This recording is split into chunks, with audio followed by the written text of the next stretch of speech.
Wrestling fans, are you ready? For the untold numbers listening at home, at work, in their cars, at the gym, and anywhere else people listen to podcasts. From Keene in the Shire, ladies and gentlemen, it's time to get hyped for the Penguin Club Podcast. Oh, we're just getting started, baby. Because I stay hyped! Welcome to the Penguin Club Podcast. It's that wrestling podcast that is just too sweet to miss. Yeah, that's right. I still say too sweet because WWE has not sent me a cease and desist order, and even if they did, I'd still say it just because I think it would be fun to go to court. And you can get your very own Too Sweet from the Penguin Club Podcast by joining the Penguin Club. Head over to penguinclubpod.com. Or maybe you want to get one of those really cool t-shirts. Yeah, you can head over to merch.penguinclubpod.com. Don't forget, there's also RSS feeds. You can subscribe. rss.penguinclubpod.com, or maybe you have a certain app that you use. iTunes, TuneIn, Stitcher, Google Play. We've got all of those. Check the show notes. You can find them, and they're actually really easy to find. It's play.penguinclubpod.com, stitcher.penguinclubpod.com, tunein.penguinclubpod.com, or itunes.penguinclubpod.com. And yes, you can shop online, shop.penguinclubpod.com, or maybe, just maybe, you're one of those wrestling fans that you pay attention to WWE, but you're really into Ring of Honor and some of the other promotions. Well, you can watch those using the Fight app. And yes, when you go to fight.penguinclubpod.com, that's FITE.penguinclubpod.com. The Fight app will give you some credits, and then they'll also give me some credits for sending you to them. And I think it was the credits that I got for signing up. I wound up buying the Global Wars Chicago a few weeks ago. Absolutely amazing pay-per-view. So again, the Fight app, fight.penguinclubpod.com. But here on the Penguin Club Podcast, we look at WWE events, specifically the pay-per-views and the other sort of network special things. Next up, after Survivor Series this weekend, next weekend, that's the weekend following Turkey Gobble Day. Yes, I said Turkey Gobble Day. After that is the Starrcade. And then I'm still not entirely sure if the India tour is going to be, some sort of house show thing, if they're doing a network exclusive on that. But, the big shows. Now, I still have to say that I've not gone through and watched the Mae Young Classic. I know I should. I really, really should. I've just not had time to do that. I don't watch NXT, but I kind of keep up with NXT, if that makes sense. So I will preview the NXT Takeover Wargames. It's not Takeover Houston, even though it's in Houston. And the way they had been doing the thing is Takeover and then whatever city. But this, because they're bringing back War Games, it's Takeover War Games. 5 matches on that card happening Saturday night. Cassius Ohno versus Lars Sullivan. I definitely think that Oh No winds up going over here. The next match that I'm looking at here, Aleister Black versus the Velveteen Dream. From what I'm hearing, this is going to be a very interesting matchup just because sort of the clash of styles. I think that they'll have Aleister Black go over here, but if this winds up playing out the way I think it might, I would not be surprised if the Velveteen Dream goes over, but official prediction, Aleister Black. The next match to crown the women's NXT champion. Now, they need this because Asuka went up to the main roster. And I think that this match is going to possibly have some Survivor Series implications. And I'm not basing this off of any sort of rumors that I've seen online. This is just pure speculation by me, your host of the Penguin Club podcast, Daryl W. Perry. Now, I think they are either going to have Kairi Sane or Nikki Cross win the women's title here. Kairi Sane, of course, being the winner of the Mae Young Classic, which is how she wound up getting into the match. Nikki Cross apparently had to win, I think it was 2 different qualifying matches because there was some kind of foul play in the original qualifying match. And then, no, Nikki, you've got another qualifying match that you've got to win. And I think that was a Battle Royal, if I'm remembering correctly. She wound up winning. So that's why I think it's either going to be Nikki Cross or Kairi Sane. And because this is a fatal 4-way, Ember Moon can still look pretty strong here without taking a pinfall, without being submitted, and without winning. And they need that to happen. They need Ember Moon to look strong. And this is where my possible Survivor Series implications come in, because I definitely think that Ember Moon is going to be the 5th woman of Team SmackDown. And just think of it.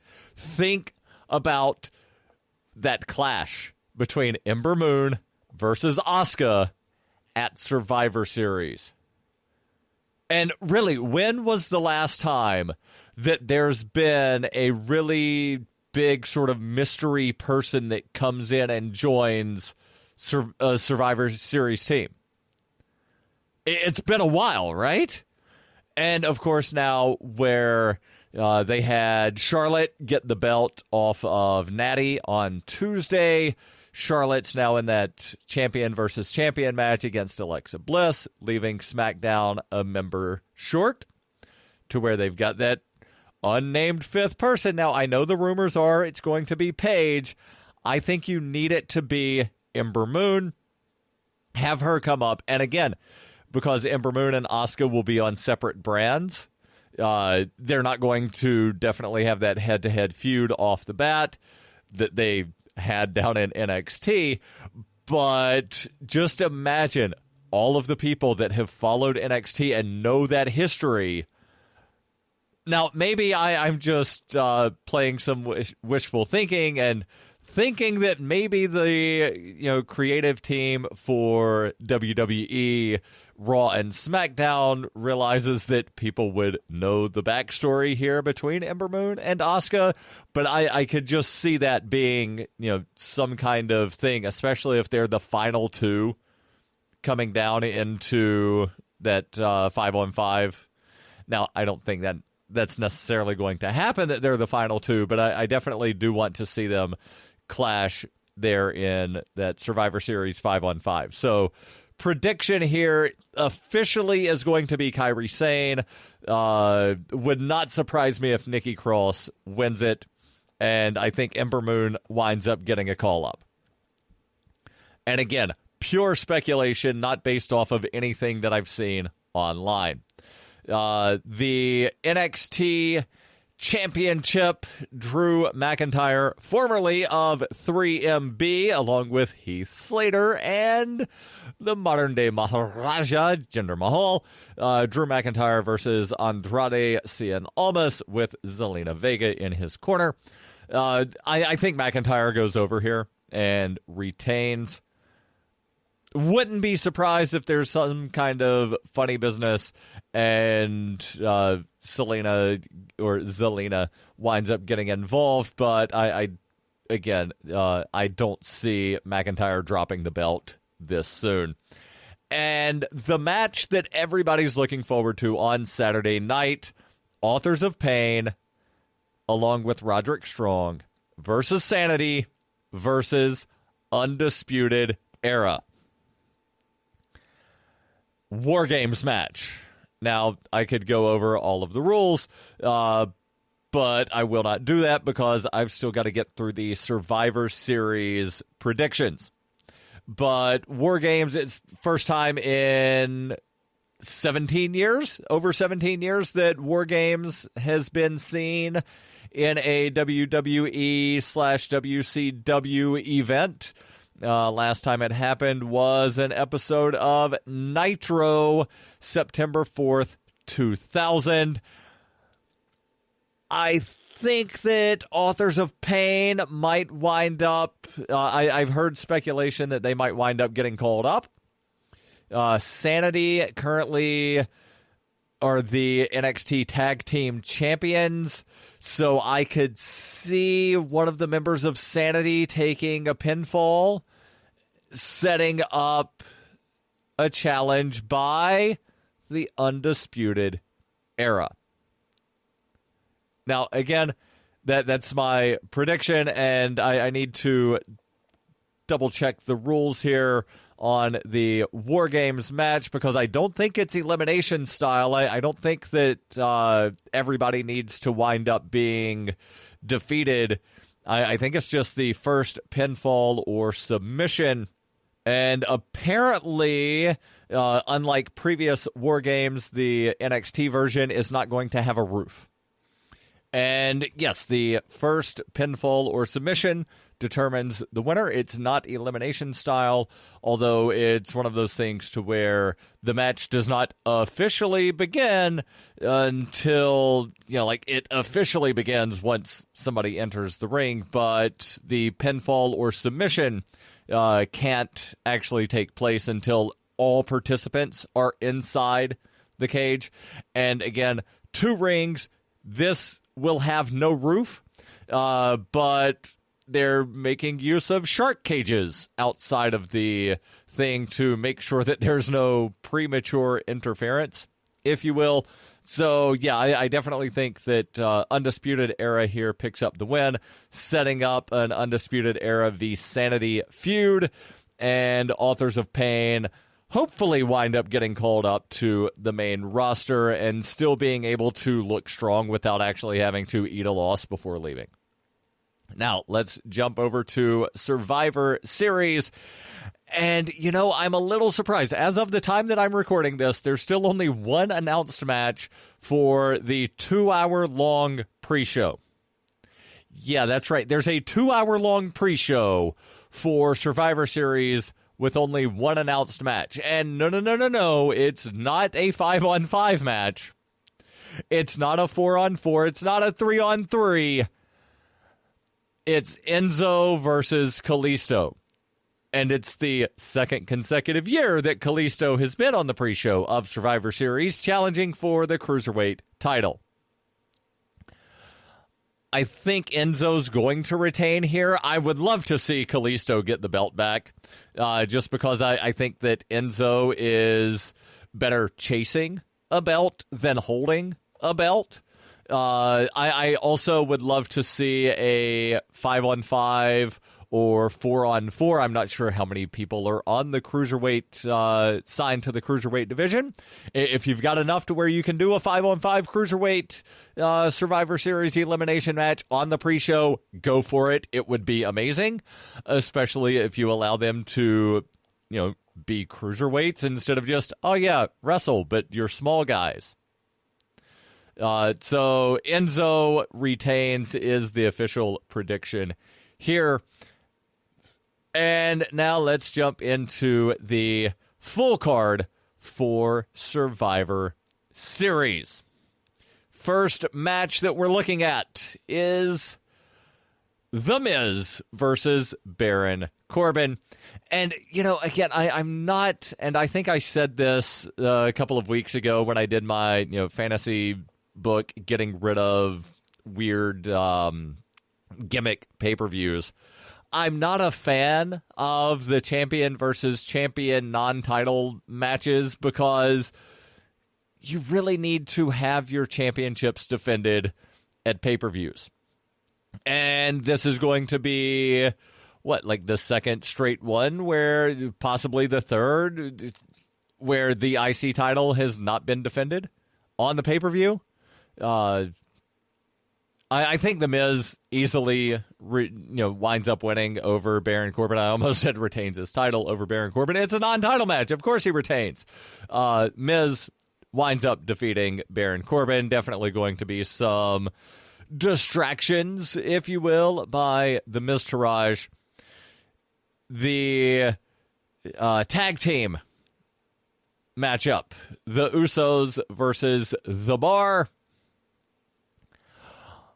I think the Usos wind up winning here. And again, I've heard there's one of the wrestling podcasts that I listen to where they're saying that Survivor Series, kind of like a lot of house shows, it's not going to wind up being canon, if you will. So people that followed, say, comic books and some very popular series like Star Trek or Star Wars, they know that there are certain things that happen that, oh, yeah, that's just sort of like fan fiction. So Survivor Series, in a way, is kind of wrestling fan fiction to where, yeah, it happened, but it doesn't really count. So, yeah, I'm just not a fan of this format.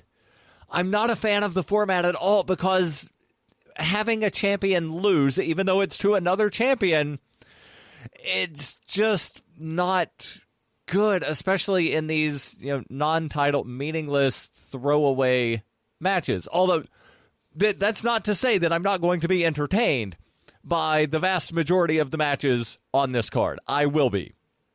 But as far as whether or not the matches actually mean anything, they don't. But Usos, I believe, are going to wind up winning and claiming, they're the best tag team champions of the brands. I don't know. And again, they keep saying that, this is for bragging rights. Well, I thought bragging rights was a different pay-per-view. Wasn't bragging rights a different pay-per-view that we had earlier this year? I'm fairly certain I saw it on the list. They need to bring, if they're going to keep doing Survivor Series, bring back more 5-on-5 matches and then have the survivors of the various matches then just like team up and then have like an ultimate 5-on-5.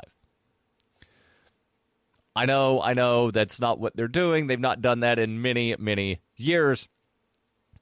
Continuing on with the predictions, the women's champions going face-to-face. We've got Alexa Bliss going against Charlotte. Now, I will have to say that I'm very surprised, pleasantly surprised, but surprised nonetheless, that WWE allowed Charlotte to win a title in her hometown. Just because if you go back over the last several years, every time there's been a championship match in somebody's hometown, that person has wound up losing the title. I was at Hell in a Cell in Boston, hometown of Sasha Banks. There was that really screwy finish where Sasha wound up losing the title in her hometown to Charlotte. And there have been other people where they just wind up, oh yeah, it's so-and-so's hometown, and they lose a title.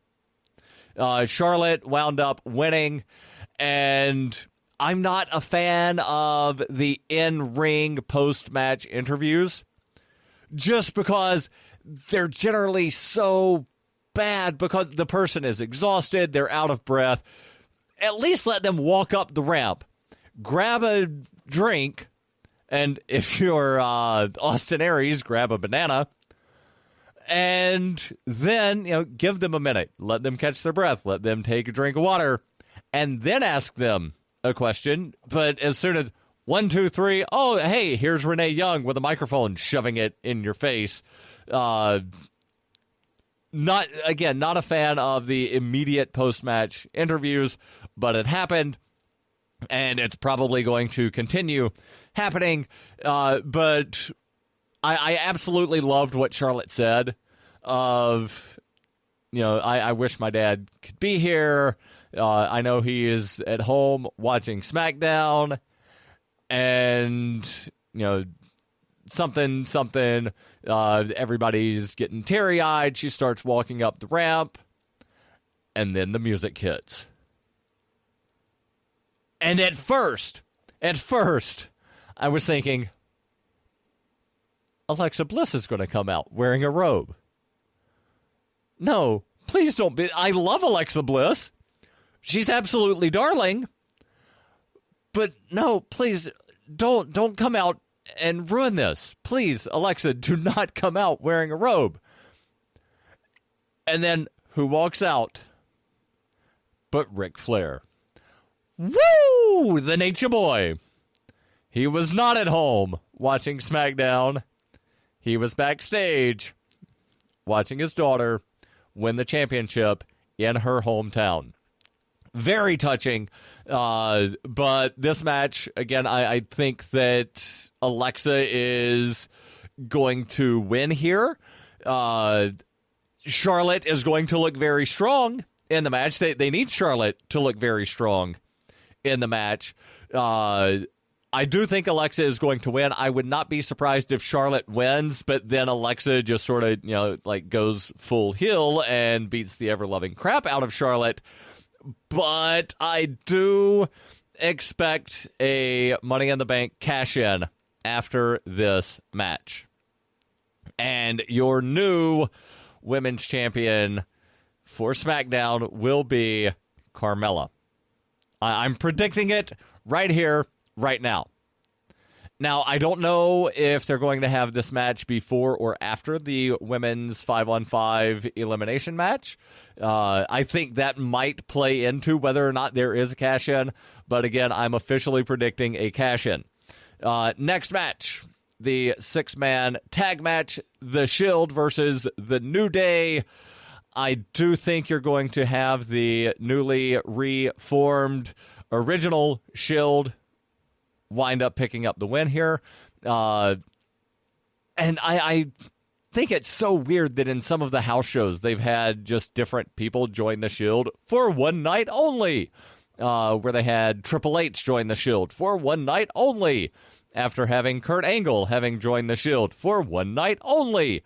Now, I think the Triple H Kurt Angle thing, from what I'm hearing, it is going to build up to possibly a WrestleMania match between Triple H and Kurt Angle.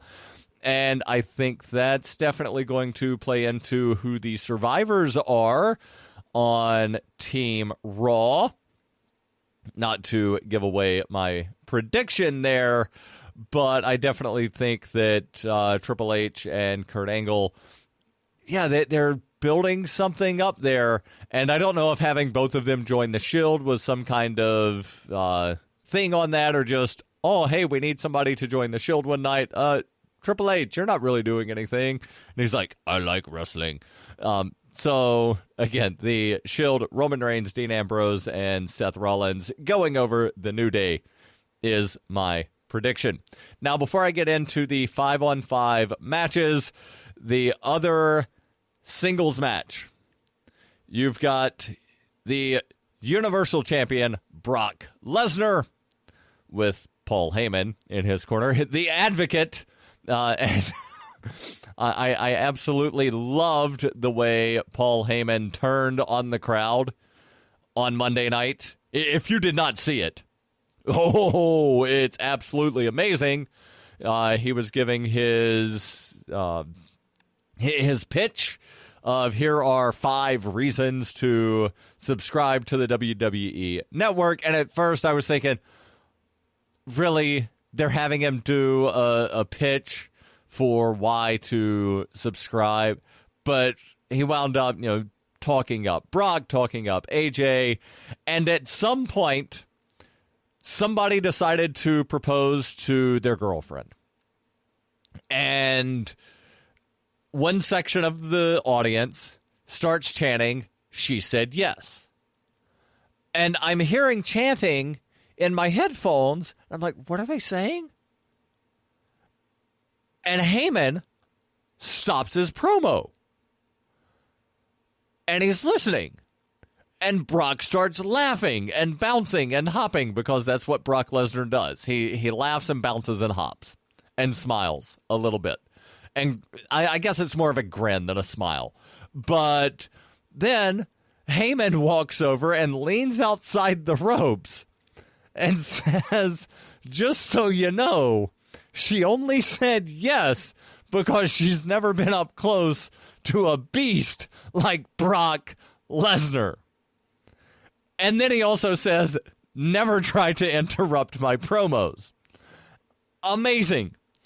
Paul Heyman is like the best manager / advocate that there is. I think going back throughout the history of wrestling, in my entire history of watching wrestling, he's probably the best. I think rivaled only by Jimmy Hart and Bobby Heenan.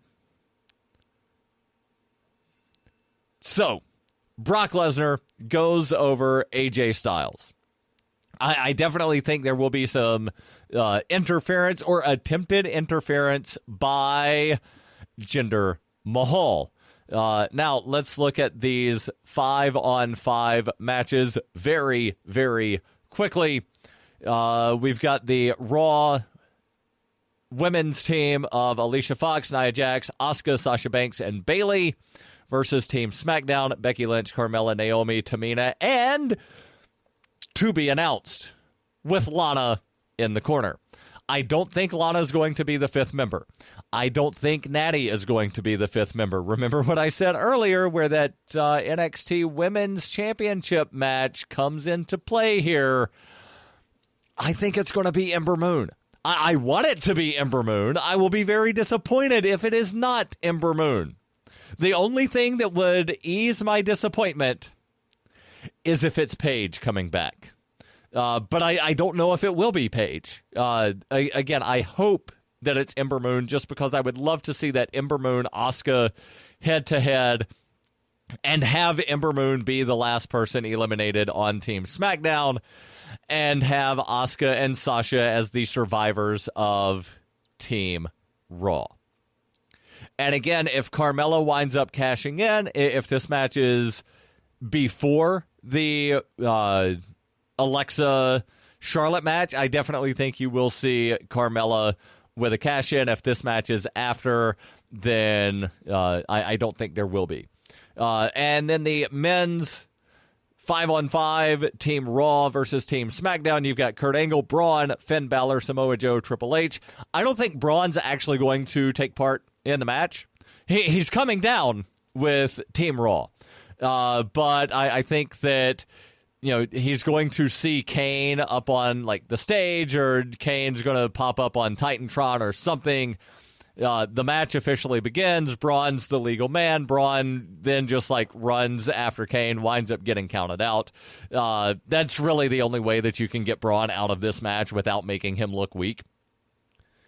And they're definitely setting up, is, you know, from what I'm hearing, they're setting up Braun versus Brock, possibly at WrestleMania, possibly at Royal Rumble. So that's how you get Braun out of the match. Some of the other, I definitely want to see Finn Balor versus Shinsuke one-on-one at some point during this match.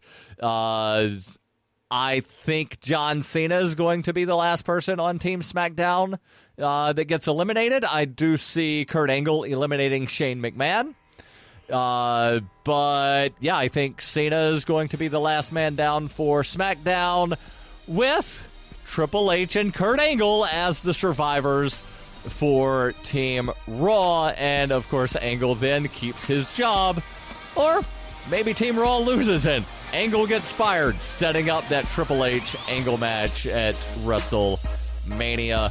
We shall see, and I shall be back next Friday to preview Starrcade, possibly a little bit of review of Survivor Series. Until then, goodbye and good night.